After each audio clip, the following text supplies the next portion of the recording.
Welcome to Haunt Weekly.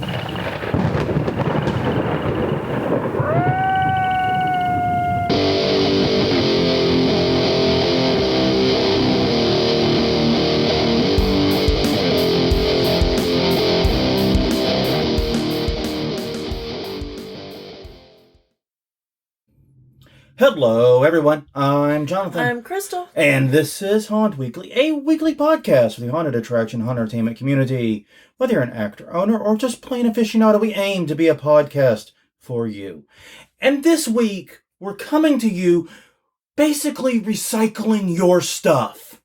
Yeah. It's like a human centipede, but in a podcast form. We're revisiting last week's topic with a... Damn it, Crystal's giving me such a look. Oh, yeah, we're revisiting last week's topic about trends that we wish would die in the haunt industry, but we're doing it commenter edition because, god damn it, we asked y'all the question of the week and y'all showed up. Exactly. So we want to acknowledge that. This is a good episode, actually. I'm really excited about this. You guys had some great stuff. Some stuff we did talk about. Sometimes you had other perspectives on the stuff we talked about. And some new stuff. Yeah, and great conversations all around had in the chat. Yeah, I've got to say everyone was respectful, everyone was kind, even as we were talking about things that maybe grate us a little bit in the haunt industry. Mm-hmm. If that doesn't sound like the topic you want, I understand. Check out more Haunt Weekly at hauntweekly.com, Haunt Weekly on Twitter, Haunt Weekly on Facebook, and youtube.com/Haunt Weekly, as well as wherever you get your podcasts from. This week, I forgot to put it in the notes, but we did do work for the haunt. We did. We did. We finally got busy on some outside and queue-line area cleanup that we've been kind of putting off. Mm-hmm. And that unfortunately included, oddly enough, drilling holes in trash cans so they would drain. Yeah, because we have cameras outside that are still active, and it kept catching the raccoons and other wildlife using one of the trash cans as, well... A drinking well. A drinking well, yeah. Yeah, and we needed to get this done before spring came because mosquitoes will breed and grow. In fact, they've probably been breeding and that, but that will keep them from hatching. And yeah, that was the main purpose. We looked for other containers full of water too and got rid of those as well. We also tidied up a few other things, moved some stuff around. Mm-hmm. It wasn't as much as we wanted to do, but it was about an hour's worth of work all total when we got done. Yeah. And I think it honestly was pretty helpful, and I think it sets us up for the future. So it was a start. It wasn't direct haunt-related work, but it was stuff that we need to do for the haunt. Yeah, well, and, we didn't want that green stuff from the water on our poles. Yeah, a lot of this was protective of our stuff. Yeah. Was getting it under better cover, getting it more secured. Next week, I think we're going to revisit the actor area and try to take off the tarp. Yeah. Fix some of that stuff. Basically get that more in line. Because this is the outside stuff that is going to be easier to do while it's relatively cool. Yeah, exactly. Because, in the haunt it gets really hot too. But there are windows and fans and things that we can do to mitigate that some. Unless it's over 105 like it was there is last year. a limit, but and we've had days and weeks where it's just not safe to do any work in the haunt. Yeah. And I'm hoping we don't have that again. But with global warming, that's going to be a thing coming forward.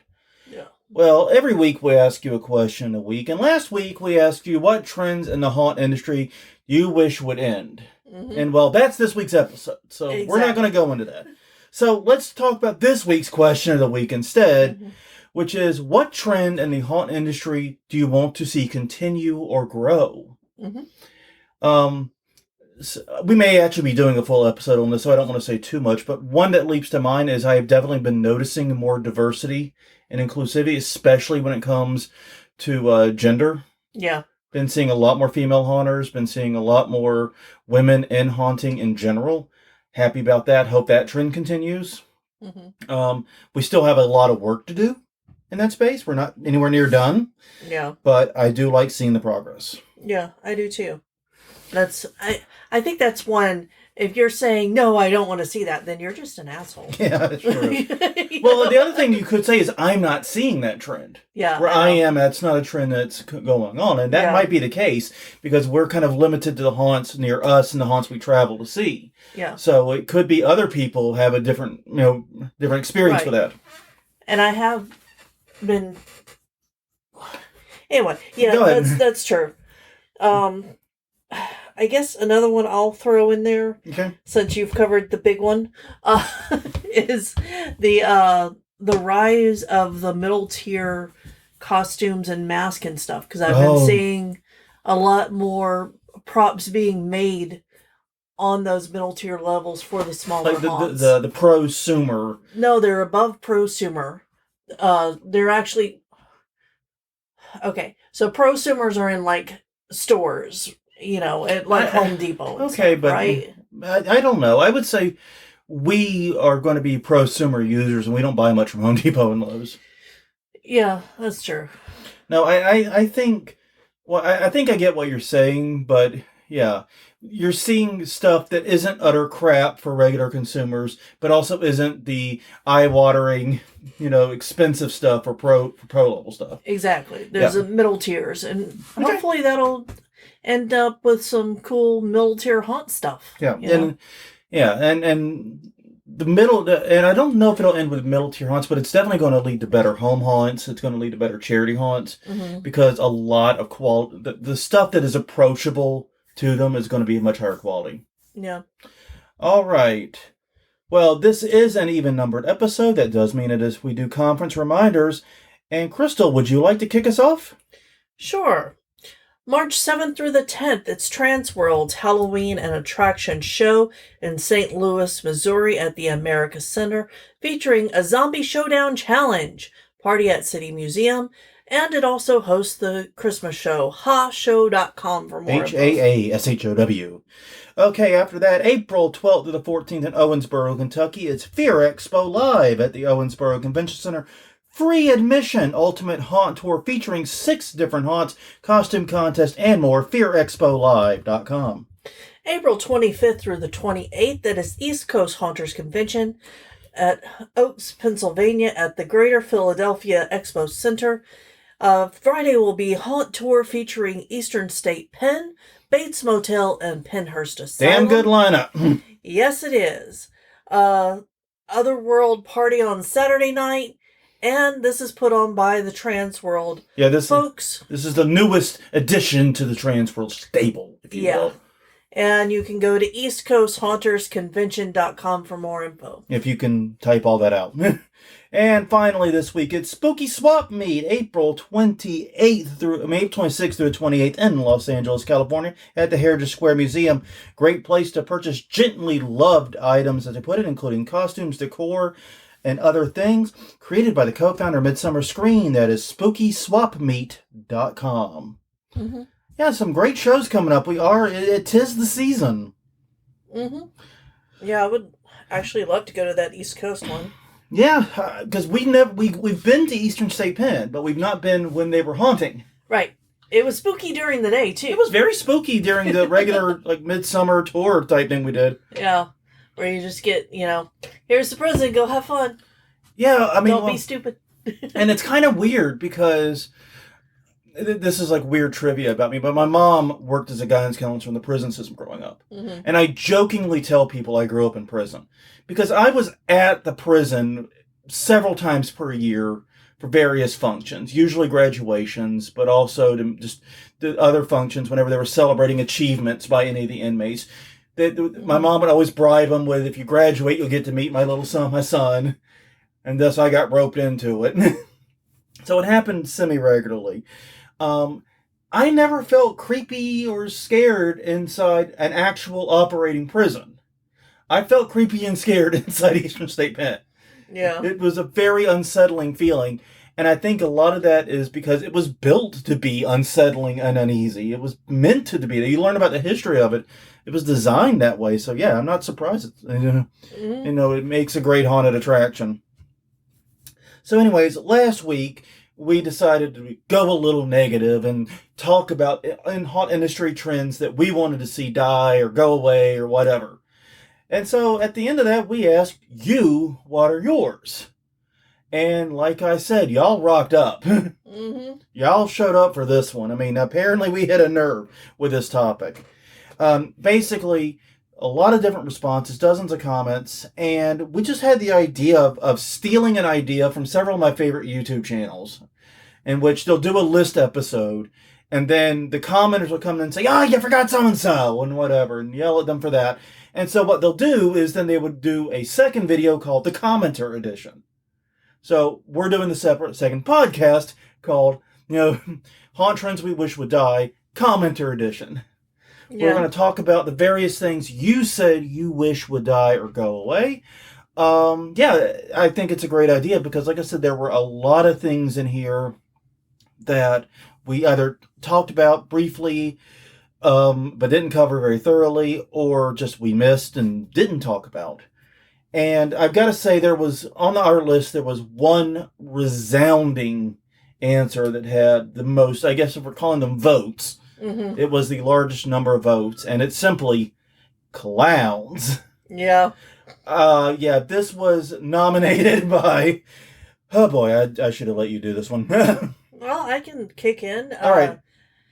It's nominated by Eric Rudd, Isaac Schwalier, Don Garlic, Jeremy Bax, Teresa Griffin, Sam Farrell, in non-clown spaces. I agree with that specific that's a nice little couch there. But anyway, move on. Jamie Lee, James Thurman, Derek Muehlberger, and Nick Nixon.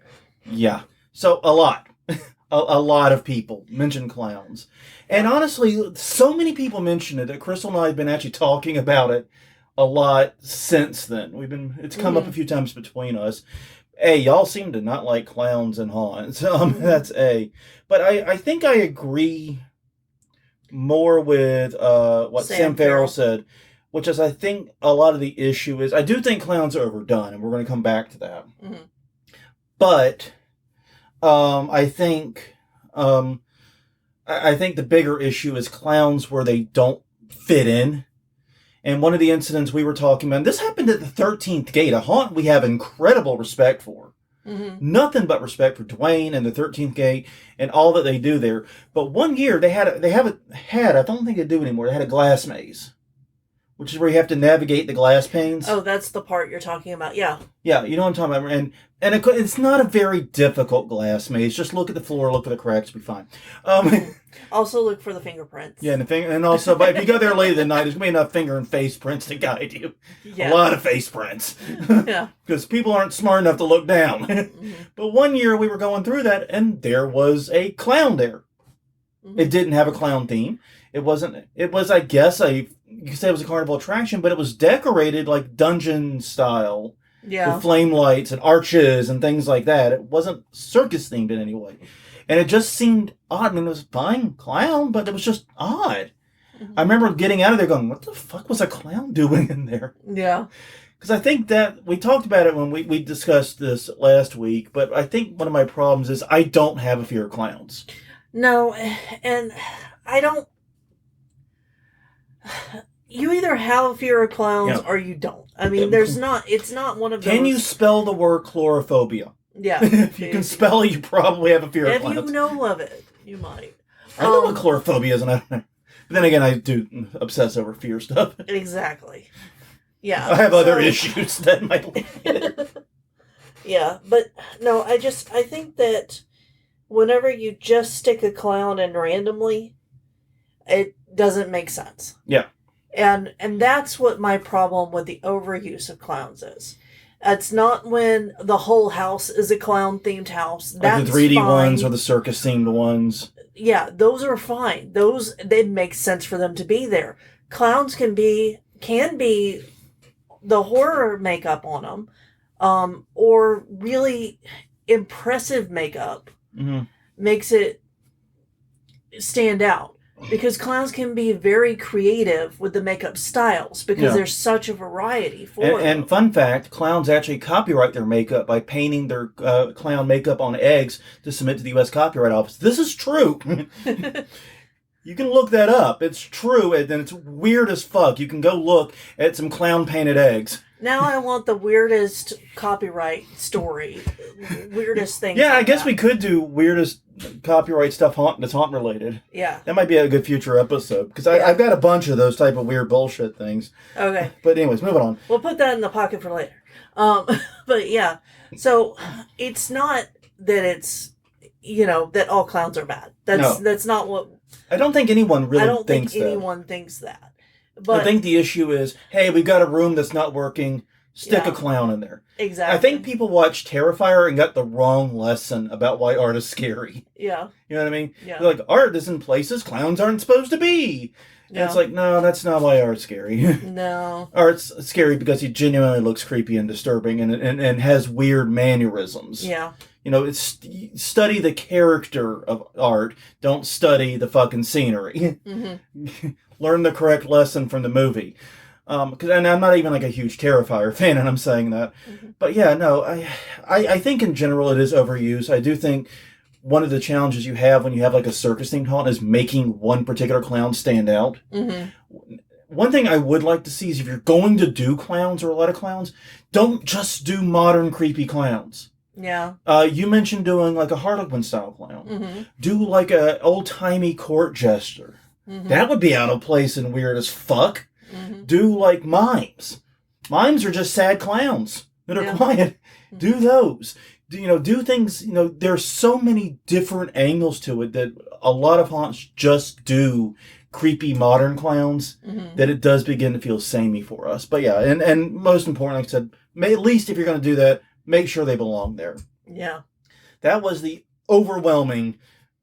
Everybody seemed to jump on that. Yeah. Element. Well, and I think that part of that is because when it came out, the remake. Yeah. There were more clowns everywhere, including more It clones. Yeah, and that's something we're actually going to touch on in a minute. Yeah. That actually is another one that comes up. We have 13 of these, and we're still on one, by the way. Mm-hmm. Congratulations. But no, is that there is this tendency for everyone to jump on a bandwagon. Mm-hmm. And something else that's going to come up later is that we as haunt enthusiasts and haunt goers are going to see patterns and see trends that the regular haunt customer want. But that's, once again, later on. Because number 2, we got to get moving. We got to get moving, man. All right. Chainsaws. This is from Amanda Hughes and Jeremy Bax. Mm-hmm. Yeah, Jeremy, but one thing to note is that since several of you guys suggested like multiple things, their names will repeat in this. I'm just warning you now. And if I'm getting it wrong, sorry. Yeah, and if we mispronounce your name... Sorry, blame it on our low-quality Southern educations. Yeah, basically. Moving on. But yeah, the argument was that chainsaws are overused. Yeah. The thing about chainsaws is I get why they're used. Yeah. We understand that sudden loud noise, sudden loud familiar noise even, is scary. Well, and... You also have movies like the Texas Chainsaw Massacre that have that sort of the ground paved for a fear of chainsaws. And you also use them in spaces where you want to clear people. That's one of the reasons why chainsaws are most typically used at the end of a haunt. Right. Now, this was one of the ones we actually included on our previous list. Mm-hmm. I think, and I guess one of the trends we're going to be accidentally doing is we're going to be looking at these and then sort of saying, well, how would we fix it so it's not a trend? Yeah. Is when we talked about this also last week, was that uses of it that were not traditional. Mm-hmm. Like we saw it in Evil Intentions. We talked about how they stuck it in the middle, and it really fucked with my head when we left that room, and there's more haunt. Yeah. That really fucked with my mind a little bit. Because, and that's something I think even the casual haunt attendee is going to think, chainsaw, out, exit. Yeah. I think even the most casual attendee is going to have their mind blown with that. Yeah. And I know that I've said negative things about it in the past, but the more I think about it, the more I think that... No, we literally have a chainsaws are overrated t-shirt. Oh, no, I know. We also have clowns are overrated t-shirt. But, well, at least it's designed. I don't know if it's in the store. I don't think it's in the store. I don't know if we have a store. Anyway, that is not where I was going with this. Sorry.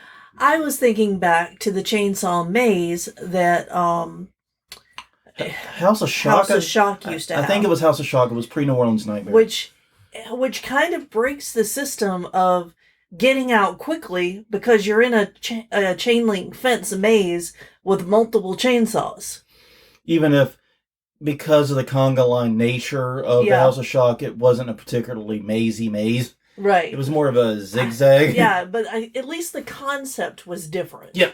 And I did like how the chainsaw people could interact with the crowd in a different way. Yeah. Because since they're behind the chain link fence, because that was the real secret, is that you're never in contact with the chainsaws. They're behind these chain link fence partitions at all times. But they can hit the saw against them. They can, you know, they can do a lot of things with them that you can't do just in a regular hallway, for example. Yeah, you get new sounds and stuff. New sounds, new visuals, and you actually get to see the chainsaw people because they're not behind you, desperately trying to clear you out. Yeah. But that said, I would still like to see alternatives to the chainsaw. I like what we did with the shovel. Yeah. Something about that sound works. I can't fucking explain it. Before we move off of chainsaws, I'm going to give shout out to Japes for his chainsaw prop. It is the best chainsaw prop. Yeah. And then we can leave. Well, no, the other one I want to give a shout out to is the one in Monroe that had the guy, we talked about it, where it was cursing, unable to start it. Yeah. And that wasn't Monroe, it was Shreveport. Yeah. It was Shreveport, I had the wrong city. It was cursing it and trying to get it to start and couldn't. That was at least entertaining. Yeah. It still was used in the same traditional way. Well, kind of, because it was set up like you walked past him while he was trying to get it fixed. Yeah. And then you went through another room, and then he chased you at the exit. Yeah. That was at least different and at least novel, and it made me think, okay, this is something I haven't seen 100 times before. Yeah. And so I actually appreciated it, even though, once again, it was the exit. It was the same kind of flush you out thing. I mean, that had to have been 10 years ago that we saw that, and we still remember talking about it, Yeah. Yeah, that was a while back. That's a sign. If we just say, if we don't remember something specific about your chainsaw event, then it's not good. Yeah, like, and a good example of one that I don't like is Mortuary, because they've done the same one every year. Well, and I know the limitations of the space. It's the limitations of the space, but that one, that's how it's traditionally used with a flush out. That's a lot of haunts. Yeah, that's exactly it, though. But I remember theirs just because it's been there for so long. Yeah, and they had to change to electric. Yeah, because the fumes were getting mighty buzzy in there. Yeah. Oh, doggy. Free high for every customer. Anyway, you had switched over to the shovel sound. Yeah. I've also... this has also been done with like a jigsaw or a drill coming behind you. It's just... And that's a noise that isn't as common. Mm-hmm. So it's loud and unexpected. Yeah, you can do other noises. I think the thing is, like, you need a loud noise to do the flush out, but you don't necessarily need it to be a chainsaw. I think that's the part of it. Mm-hmm. That's basically, be inventive with it. Create something. Yeah. Next up. All right. Number 3. Yes. Using an abundance of gore as the scare itself. This is by Cole Algier. Okay, either one of us is probably right. Sorry, Cole. But yeah, we've always said on this podcast, if you have to be gory to be scary, then you're not scary. Yeah, and gore by itself is unsettling, and I guess it could be scary for some people, but there's a large portion of the population that gore is not going to scare. Yeah. Especially if they're coming to haunted houses. Yeah, I mean, they've watched enough horror movies. They've watched enough, they've seen enough fucked up stuff on the internet, whatever. Exactly. Gore doesn't hit that hard, basically. Yeah. There's a reason why we're big supporters of Distract and Startle, just going to your meat and potatoes of scares. It's because gore, once again, it's a fear you kind of have to bring with you. Mm-hmm. If you aren't unsettled by it, if you aren't ill at ease by it, it's not going to work in a haunt. Yeah. You can use gore as a distract. Yeah. I've seen that done relatively well. Yeah, I don't understand how it's supposed to work as a scare, because if it's just a gory decoration, then that's all it is. Like, I don't understand how that's supposed to scare people. And yeah, I think some haunts, and this is one of the things that's been like an ongoing deal for the industry, is where there's been this constant need to do more and more and more, ramp it up, be extra, be scary, or be more hardcore, or whatever. And one of the first things people lean on when they're trying to do that is gore. Mm-hmm. And I don't think that works. I don't think that works the way they do. What it does do is it makes it so that your haunt is less family friendly. Mm-hmm. Now you've got to watch the ages of the people coming through. Right. Because you're excluding that whole age group. Yeah, whatever age group is below whatever be reasonable for that level of gore. Mm-hmm. I really do think that focusing on gore especially beyond the point that's needed to set a scene, mm-hmm. I think isn't helpful. Yeah. Now, I do think that butcher scenes, things like, or cannibal scenes, should be gory. Yeah. Like, there should be gore there. But I agree that it shouldn't be the actual scare. Yeah, I think the issue isn't the gore itself. The issue is the using it as the scare. Yeah. Why? It's a bit like the bathroom in the one haunt we worked at where poo was the scare. Yeah. The scare was poop. Yeah. But what if you don't find poop scary? What if you are completely nonplussed by poop? Yeah. I mean, I literally poop.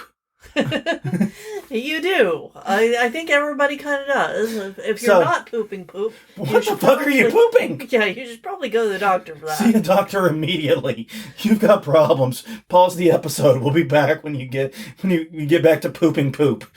Yeah. But yeah, I poop, so I'm not going to be like totally horrified by poop's existence. Yeah. And especially anyone that has like children isn't going to be horrified by poop.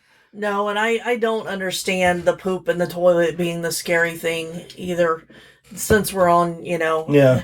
Because I think gore and this is supposed to, and poop is supposed to... be a shock value. A shock or a disgust reaction. Yeah. Especially if you throw in the smells with it.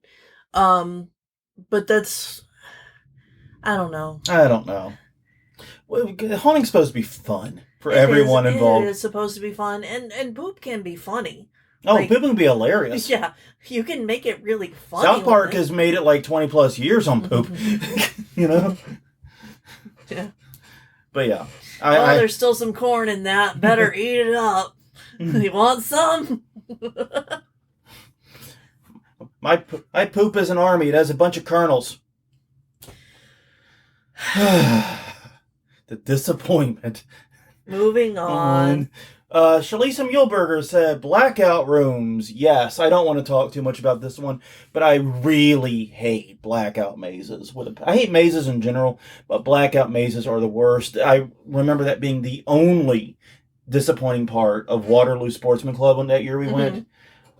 It was such a great haunt. Loved everything about it. And why did it end on a blackout maze? Yeah, and there was an option to go around. And we didn't know it. But we did not know it at the time. That was not made clear. But that's okay. Still a great haunt. Still recommend, but yeah, and we hate the mazes. I also just hate rooms that are black and not decorated or don't make sense as just a dark room. Yeah. And also whiteout rooms. And whiteout rooms for the same category. Yep. Shalisa says that the reason she hates them is she doesn't want to accidentally touch someone or be touched by a stranger. Yeah. And there's often, and this doesn't even have to be if you're... And in a quote-unquote extreme or full contact haunt, yeah. No, it could just be the group that you got paired with. You don't know them. They're going to fill your shoulders or your waist. You know what? Good point. I mean, I know that I've been in several uncomfortable situations where I've had to grab onto a stranger in front of me And it's just like... Or they grab your waist because they're trying to conga line through, too. Yeah, exactly. Yeah, no, that's a valid point. I hadn't even thought of that. And I also will say that the only times I have ever accidentally touched actors in haunts has been in these types of rooms. Yeah, or at the end of a claustrophobia tunnel, which you're getting to in a minute. Because, and, we'll get to that in a second. But, yeah, the only times I've ever touched actors... inappropriately, inappropriately, let me redefine that. Like, when I'm not supposed to touch actors. Yeah. Has been in those types of rooms because I'm feeling my way around and you get an eye or, as we'll discuss in a minute, something worse. Yeah. I'd rather have touched an eye. But yeah, okay. Franklin Law. Oh, wait, you do odds. I'm sorry. Oh, that's okay. I did a whole bunch of them. Yeah, horror movie icons and scares that don't even fit the character. This is by Franklin Lawson. Yeah, and I would also note as the copyright and trademark guy, this raises copyright and trademark issues as well. I have only seen one haunt that had, it was still copyright and trademark infringement. Don't get it twisted. Yeah. But where it actually made fucking sense for them to be there because they did a whole, you get sucked into the movies thing. Yeah. Like the very first room was a movie theater, and you literally walk through the screen of the movie theater. Yeah. It was a very, very cool setup. And then you see Freddy, then you see Jason, then you and then it goes on, and then you see Pennywise. At least, and I still don't like it because those are not their characters, but at least it made sense. Well, and for that haunt and that kind of gag where you're going through the movies, I would pick movies from the 20s and 30s instead of more recent stuff. Because people, they look creepy and nobody's going to know what they are. Yeah, imagine if instead of trying to recreate a sewer for Freddy or whatever, they'd recreated the sets from the Cabinet of Dr. Caligari. Yeah. Or some of the stuff from Metropolis. Mm-hmm. Exactly. Because some of that shit's really cool. That shit's freaky.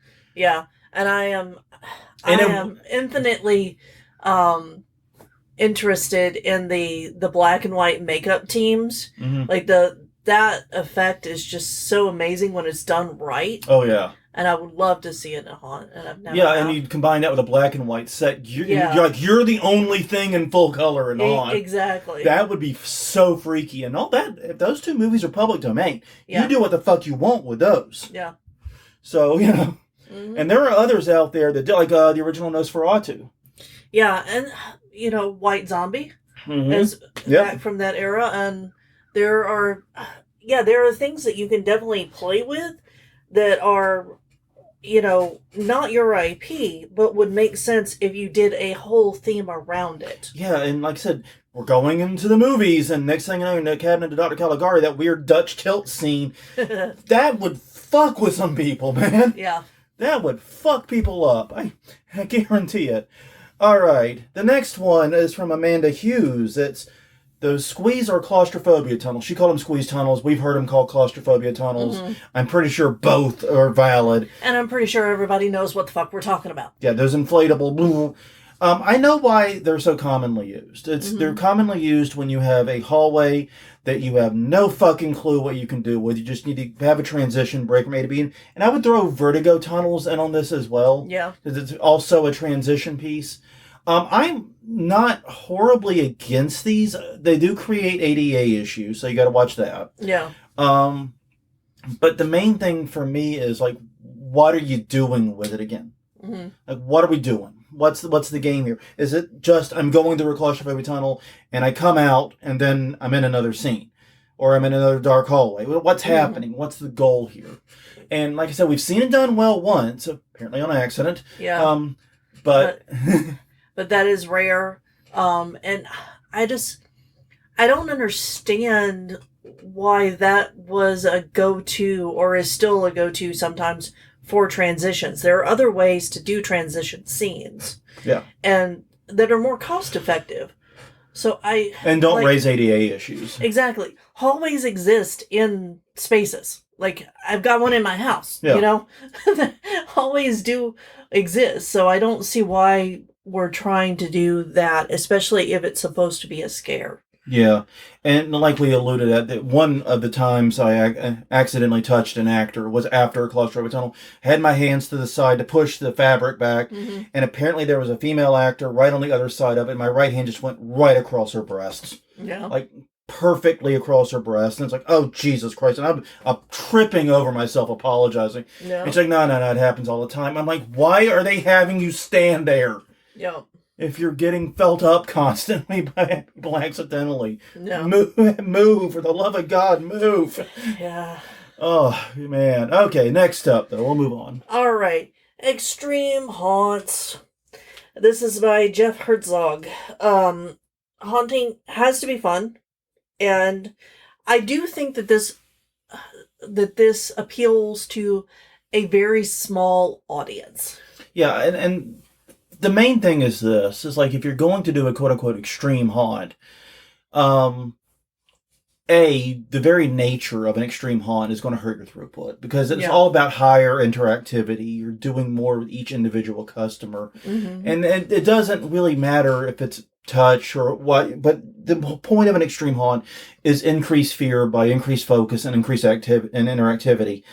And that is a problem if you're trying to get thousands of people through your haunt in a night. Yeah. That's a very, very real problem. So yeah, I don't understand this trend toward extreme haunts from a business perspective. You're limiting the amount of customers you can handle. You're limiting the customers that are going to want to go. Yeah. Well, and I don't know if I don't hear about a lot of new extreme haunts opening. So I don't know if it's necessarily a trend, if it's at trend level. Yeah. But it doesn't make sense. What I've been seeing is where I have been seeing them. It's been a side attraction to the main haunt. Yeah, that is true. And this is going to sound nuts, but I think like 10 years ago, people would have said the asylum at Rise was an extreme haunt. Now, it's not by today's standards by any stretch. I think it is more. They don't advertise. They've never advertised it that way. No, to be clear. They advertise it as a touch haunt. As a soft touch haunt, specifically. Yeah, but that is more of an extreme experience than you get with the other haunts in the area. Yeah. Because all of the other haunts in the area are no touch. Strict no touch. Very strict on that. Yeah. I do think that that might have been considered an extreme haunt once upon a time. Now it's more of a soft touch, middle intensity haunt. Middle to high, but not extreme, It's a great haunt. As far as actors go, it is always the best. It's always top flight. But yeah, I think this push toward extreme haunts is serving a niche audience who, granted, might be paying an appropriate amount of money. I mean, Reckless Ben talked about that he went to an extreme haunt. It was like $2,500 a person. Yeah. Granted, they do a lot of individual work for you. That you're getting $2,500 worth of labor out of that. Yeah. I mean, that's not a joke. You really are. Yeah, and it was like multi-hours. Yeah.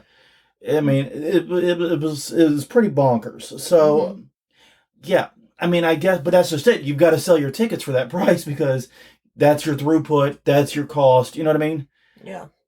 If you're trying to keep haunting as this mass media thing, I don't see. I think extreme haunt's a dead end. Number 8. This one's interesting, and we're getting to some issues with the haunt industry on the actor side. Oh, that's me. Gatekeepers. This was by Roberta McClellan, and we're also tossing in Micah Arnold's point here as well, right? Because his thing was related.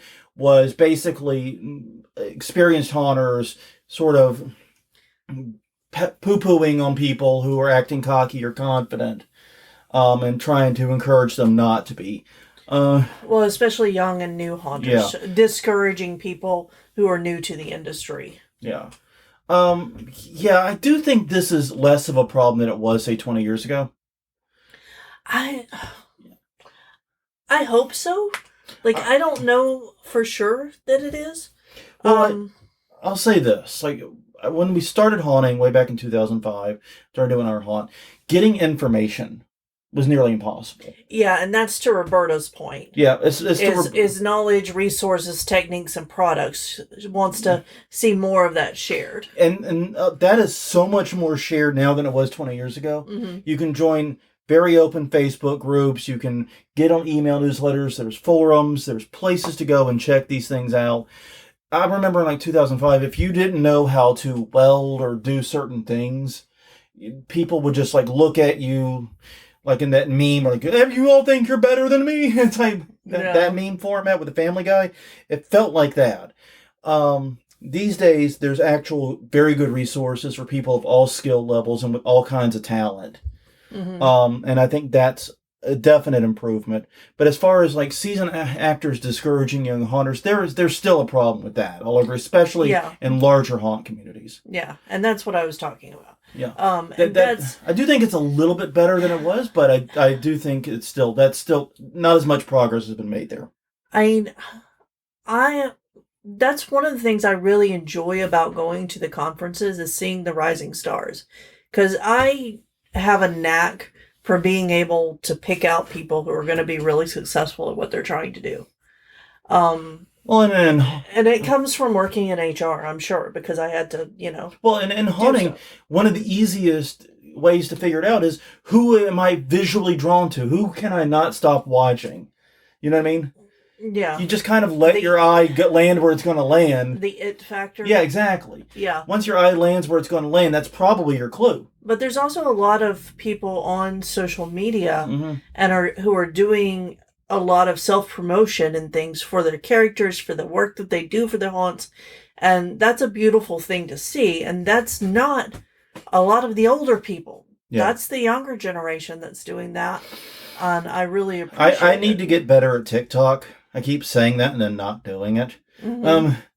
But no, I really do, because the way that medium, the short form video has grown, and it can be really helpful to haunts and haunt characters. Yeah, that you're right. That's young people driven. Yeah, exactly. So I'm totally. Yeah, if there are old fucks like us out there who are going, yeah, we're old fucks. You're not good at this, and you shouldn't be doing this. Stop doing that. Encourage people. Yeah, and if they're arrogant or sure of themselves, that's not a bad thing. They may need guidance, but it's not bad to have confidence. Yeah. Okay, next up. All right, next up, Trashing Trunk or Treat, and this is by Chris Gay. He says, and his point was that it's often the best or only option. Yeah. And I agree with that. 100%. Yeah. And they also do, at his haunt, which is a charity haunt, they do a trunk or treat or trick or treat style thing that's 3 hours. Mm-hmm. It's a 3-hour event, draws 300 to 500 people. And he sees it as a marketing thing, because lots of times the older parents and kids will come back and go through the haunt without the little ones. Yeah. I will say I do, as, once again, an old fucker, I do love traditional trick-or-treating. And one of the frustrations I do have is that people are using trunk or treat when trick-or-treating is both safe and practical. Yeah. Like, we live, even though we have a New Orleans address, we live in a very suburban-ish neighborhood. Yeah. Standalone houses, yards, the whole fucking work, right? Yeah. Garages, all that shit. So trick-or-treating is very, very practical in our neighborhood and very, very safe. Mm-hmm. I mean, there's nothing to fear. So why they hold trunk or treat events at the local church, I don't understand. Now, one thing I will say is they hold the trunk or treat events on days not named Halloween usually. Mm-hmm. So that way you can trunk or treat and trick or treat. Yeah, exactly. But I do wonder if there are a lot of parents who are just chicken shit and don't want their kids, on the hard streets of Algiers at night. It may be that. It may be also be that they can't go trick-or-treating because of their job or whatnot. Fair enough. And this works better with their schedule because they can get all the candy in one place. But I do think that there are parents that are not engaging in trick-or-treating just because they've listened to the hype about how unsafe it is. And Yeah, and Jamie Lee jumped in on this also and agreed with Chris, um, and said that it was definitely good for advertising at their haunt. Yeah, but if you live somewhere super urban, like like all apartment buildings, or super rural, like nearest neighbors miles away, yeah, this is trunk or treat probably is the best or only option. Or if you live in a genuinely dangerous neighborhood, it's also likely the only option. This is not that neighborhood. This is like the perfect neighborhood for trick or treat. You know what I mean? But that's neither here nor there. But no, I definitely understand Chris Gay's point, and I do think there is sort of a knee-jerk reaction there. Yeah. Number 10. Oh, that's me again. I forgot I'm evens. The trend of hating what is trendy.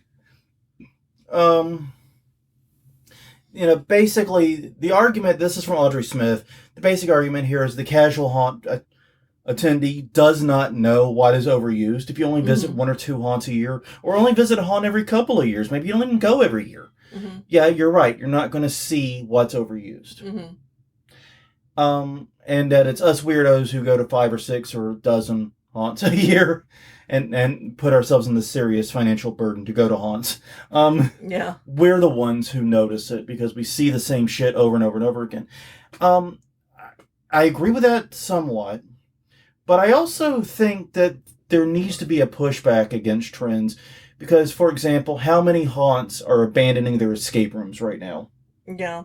Because they jumped on it when it was trendy, and now that the trend has left the station, there's these probably very nice empty escape rooms sitting around. People aren't doing them as much anymore, and people who are doing them are going to a small number of them, leaving, leaving a lot of the ones that were built out to rot. Yeah, I get the logic there, and I don't disagree with it, but I also do think that we should be constantly pushing for innovation and finding the next new trend, not just, bandwagoning on a trend. Right. And also the way to make trendy things fit within the theme of your haunt. That's my main issue, I think, with trends. But, saying it's trendy to hate trends is it's a thing that's true. It is true. There's truth there. Oh. Number 11. All right. Wishing things were less money-driven. This is by Franklin Lawson. Wants to see more family passion-driven approach. I'm of two minds on this. Well, yeah, I understand what you're saying, which is that as haunts have moved more to a traditional business model, actors are employees and so forth, it does feel much more like a business and a second job than it does this passion project. I do agree with that. But the question is this: would I rather it be a paid position where at least minimum wage is paid, ideally an actual hourly wage? Yeah. Or do I want this family style thing? I would rather have haunt actors be fairly compensated. Yeah, so my thing about it is that I see a lot of haunts close because they don't understand the business side, and that in the end, it is about making money. Yeah. Making enough money so that you can stay open. Yeah, at least breaking even. Yeah. Because that's just it. Even if you're not doing this, not running a haunt, if running a haunt is not your primary job, it doesn't matter if you're still sinking other money into it constantly and can't afford it. You're still going to have to close. So, I don't know. Personally, if losing some of that family feel is what it takes in order for haunts to be financially viable and stable and for this industry to grow, I think I'm willing to accept that loss. I'm not happy about it. Yeah. But I think I'm willing to accept it. That said, no one, even people who were paid $15 an hour, or $20 an hour, whatever, no one is going to have haunting be their only source of income. Right. Because it's seasonal work, and even in season, it's likely not going to be enough hours. Yeah. And to pay the rent. Yeah, and I think that it would, I prefer haunts that are more creative and feel more, homemade kind of thing. Safe, but homemade.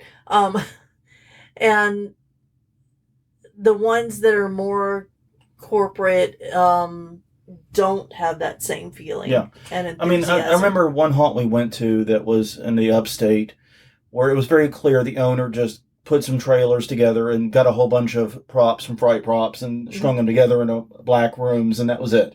Yeah, but that was the only thing going in that area, and they had a line. I'm sure they made bank. Yeah. But, so yeah, I do understand. I think that there is a balance that can be found. Yeah. And I think that one of the things that would be nice to see at the haunt conventions is more business-based instruction about how to do your accounting, how to plan a budget, how to price tickets specifically, how to maximize profit from tickets, et cetera, et cetera, et cetera. Exactly. I mean, and this is something like Haunt Pay and other ticket providers were there at Transworld. But all of the financial talks were focusing on marketing, not actually the finance side. Right, because if you've already got a haunt, you don't have enough time to go get a business degree. Yeah. Just some little talks that give you the basics so that if you are struggling, you can at least figure out why. Yeah. And figure out what you can change, what might be some low-hanging fruit, etc. So, yeah. Exactly. All right.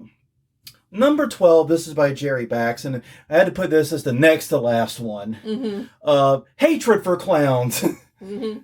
Going back to the first one, because you saw that we had like a dozen names on the clowns. Mm-hmm. Well, Jeremy is standing up for the clowns, and I want to acknowledge Jeremy's viewpoint here, because I think that I don't think his reasoning necessarily right. His thought was that people were jealous that clowns get to be the face of the company. Mm-hmm. Maybe that's true.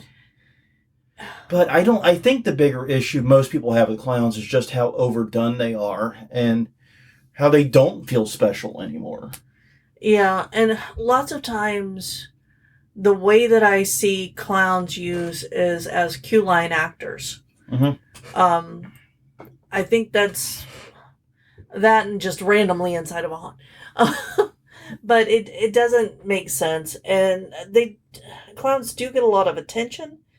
And I think that has to do with, they're loud and out of place. And, but, and not loud as in voices, but loud as in color and presentation. Yeah, exactly. I knew what you meant. But good point on that. I knew immediately what you meant. But that's because I'm used to talking with you, and we've been talking a lot about loud-ass colors lately because of the design. Yeah.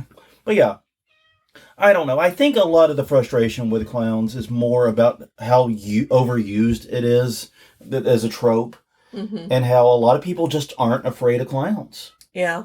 So, yeah, I mean, I don't know. I do agree that, once again, like, sometimes when a trend becomes too trendy, the backlash to the trend becomes its own trend, and then you reach this meta universe of trend. And then we're back into the hating trends. And the snake is eating its tail, cats and dogs living together, utter chaos. Yeah. So, yeah. Please. So, yeah, but I do agree with that. Yeah. And finally, number 13. None of this matters. Yeah, whole point. None of us. It's what the customer wants, and this is from Darlene Patrick. And so... Yes. Yes. Yes, but... Yes, but the customer doesn't always know what the options are. Yeah. Because if, like we were talking about earlier, if they're only going to one haunt a season or only have one haunt near them that they can go to, they don't know the options. They don't know what's possible. Yeah. And so... Well, and this is a problem in all industries, to be clear. Yeah. Exactly. Go do a focus group. Ask haunt customers what they want. What they're going to tell you is shit they've seen before and liked. Yeah. They're not going to tell you anything new. They're just going to say, oh yeah, I liked it when the clown scared me, or I like this and that. I liked it when the chainsaw came on. Yeah, exactly. That was the scariest They're going to part. talk about things like that. They don't know what... I mean, a good example of this comes from one of my idols, which is Yahtzee Croshaw, formerly of Zero Punctuation, now fully Ramblomatic Reviews. And one of the things he talked about was, you ask people what they want, they're going to just repeat shit that they didn't know. Like, he didn't know. He wanted a game where he got to play as a ghost, quantum leaping into different vehicles, and it was a driving game. Yeah. Because it was a Driver San Francisco. It's a cool fucking game. But if you'd asked him if he wanted that, he would have shot you the middle finger and said, that sounds like the stupidest shit I've ever heard of in my life. Because he's not a driving game fan. Exactly. And that's the kind of mentality we need to get into, is like, okay, yeah, we need to give people what they want, but we need more so to give people what they didn't know they wanted. Exactly. And that's how you buck trends altogether, is be innovative with your scares. We are supposed to be messing with people's expectations, not giving in to them. Yeah. Let's fuck with people's expectations, and along the way, fuck with their minds. Yeah. That's what I vote. Well, I think that's all we have. Thank you all for your great comments. You made it very easy to write these show notes and fill 55 minutes today. I greatly appreciate all of your effort. Give yourselves a hand as the writers of the episode. Yay! Well, on that note, please do check out more of Haunt Weekly. We're at hauntweekly.com, Haunt Weekly on Twitter, Haunt Weekly on Facebook, and youtube.com/Haunt Weekly.